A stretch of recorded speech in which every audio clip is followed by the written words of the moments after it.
So this law, which seems to be really focused on the Subways, Chipotles of the market, now affects your most well-trained, highly experienced chefs, mastered their craft, have never had any issue, and have been using their hands for 30 years. Now this really throws them for a loop. Here in Los Angeles, plastic bags are a big no-no, but plastic gloves, well, they get the stamp of approval. The cognitive dissonance you're experiencing is all thanks to changes in the California Food Retail Code, which now requires all food service employees to wear gloves when handling ready-to-eat foods. This includes steak, sushi, bread, fruit, and even your tasty cocktail. Many other states have similar laws, but the new code caught many California-based companies and independent chefs by surprise, sparking a backlash in the food community. Officials say it's all in the name of promoting cleanliness, but will the new law really do anything to protect our health? Los Angeles-based attorney Jordan Bernstein of Michelman and Robinson counsels some of California's top chefs and eateries.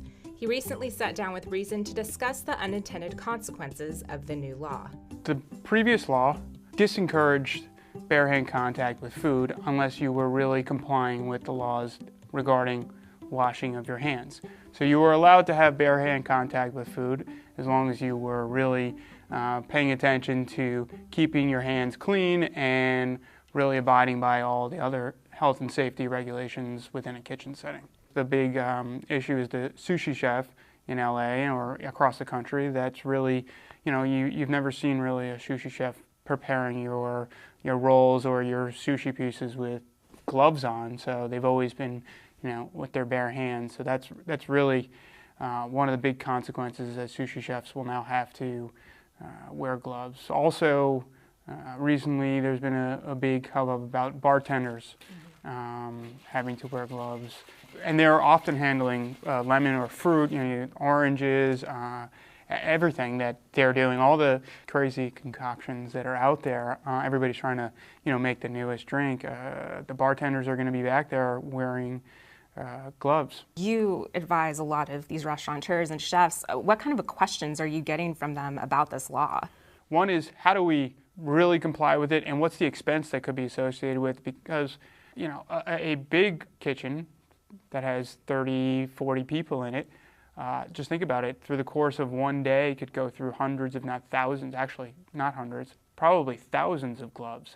So well, you might think, oh, it's just a pair of latex or plastic gloves. No, we're talking boxes of gloves. So that's a really, it could be an expense. The other issue is, how can we get an exemption?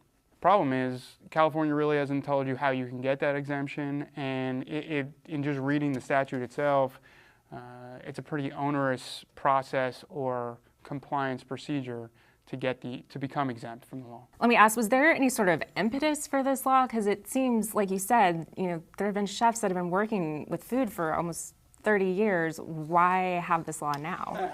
The impetus is pretty much the same with all these safety regulations. They want to prevent foodborne illness, right?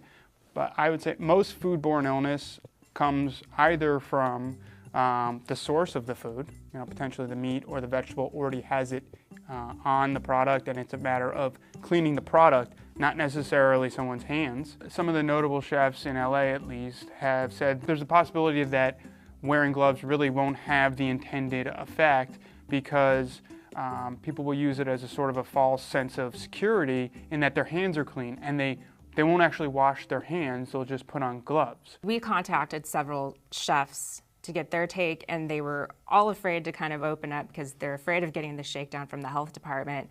And I thought it was interesting, because then how do you organize a movement to get rid of this silly law when it seems chefs are really afraid about speaking out about it? Well, yesterday actually I just saw, if you go to, I believe it's change.org, the bartenders in California have gotten together and they put up a ballot, and you sign it, and they're hoping to get a certain number of signatures, and hopefully it could translate into something to get them exempt, bartenders that is, exempt from the law. Hopefully there could be something similar for certain businesses within the industry, certain restaurant businesses. How long is it before the state of California tells us we have to wear gloves at home when we're preparing food.